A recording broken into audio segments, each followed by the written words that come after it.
सुदामा प्रसाद जी हैं, मैं उन्हें स्वागत करता हूँ। अच्छा, इसके बाद हम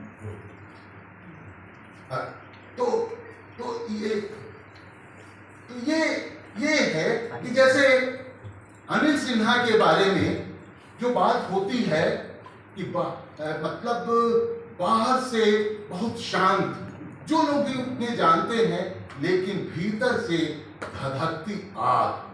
आप उनके विचारों के करीब जाइए तो एक आग उनके अंदर हमेशा आपको मिलेगी, और मुझे लगता है उस आग की आज के समय में सबसे ज्यादा जरूरत है।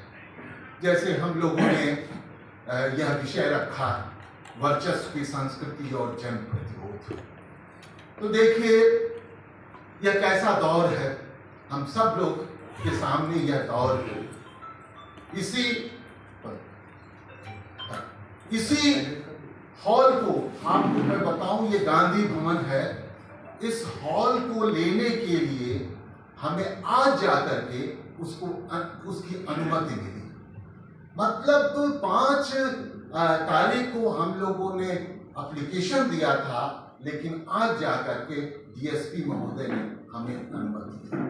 तो ये स्थिति है कि आप एक कार्यक्रम भी इस शहर में करना मुश्किल हो गया है। सारे हॉल या तो बंद कर दिए गए हैं या सरकारी नियंत्रण में ले आ दिए गए हैं। हम ऐसे ही दौर में मतलब बोलना, लिखना, बहस करना, अपनी असहमति को जाहिर करना आज रिस्की काम हो गया। कहने के लिए कह सकते हैं कि लोकतंत्र है, आप लोग यहाँ सभा भी कर रहे हैं, हम लोग यहाँ बैठ करके बात भी कर रहे हैं, लेकिन लोकतंत्र तभी तक है जब तक हम यहाँ पर हैं, इस कमरे में हैं, उनकी इच्छा और उनके नियंत्रण में हम हैं। तो लोकतंत्र जो उत्तर प्रदेश को ही देखिए, उत्तर प्रदेश जो गुजरात से मॉडल चला था, आज उत्तर प्रदेश का मॉडल बन गया।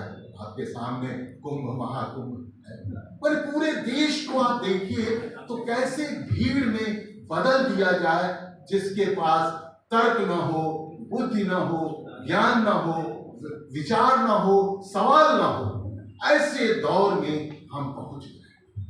देखिए पूंजीवाद के जो कॉर्पोरेटीकरण का जो पूरा दौर है, ये वैश्विक भी दौर है। दुनिया में आज ऐसे दक्षिणपंथी विचार, चाहे नस्लवाद के नाम पर, जीनवाद के नाम पर, और हमारे देश में बहुसंख्यकवाद के नाम पर, है ना, हमारे देश में ये या भारतीय उपमहाद्वीप में ये बहुसंख्यकवाद के नाम पर आज चल रहा है। तो एक ऐसे दौर में प्रतिरोध भी है, हमें उस पर भी नजर जरूर रखनी चाहिए।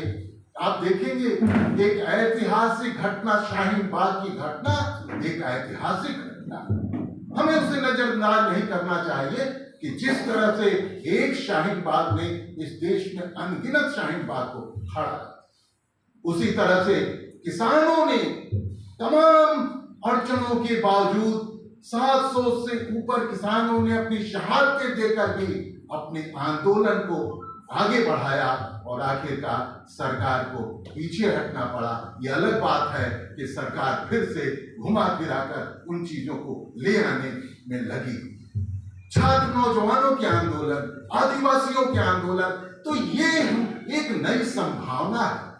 अगर इस संभावना को हम नहीं देखेंगे, जैसे बिहार में ही जो पूरा का पूरा मजदूरों, किसानों का रेला चल रहा है, छात्र नौजवानों का, महिलाओं का, तो ये सब जो नई परिघटना है, मुझे लगता है यह वह जगह है जहां हमें देखना चाहिए, क्योंकि एक संस्कृति कर्मी, लेखक, बुद्धिजीवी और सचेत नागरिक का यह काम भी होता है कि जो परिवर्तन हो रहा है, जो परिवर्तन की आवाजें हैं, उन्हें देखे, समझे और लोगों तक पहुंचाए। तो मैं अपनी बात समाप्त करता हूं दुष्यंत कुमार की ही एक शेर से कि कौन कहता है कि आसमां में सुराख हो नहीं सकता, तबीयत से एक पत्थर तो उछालो यार।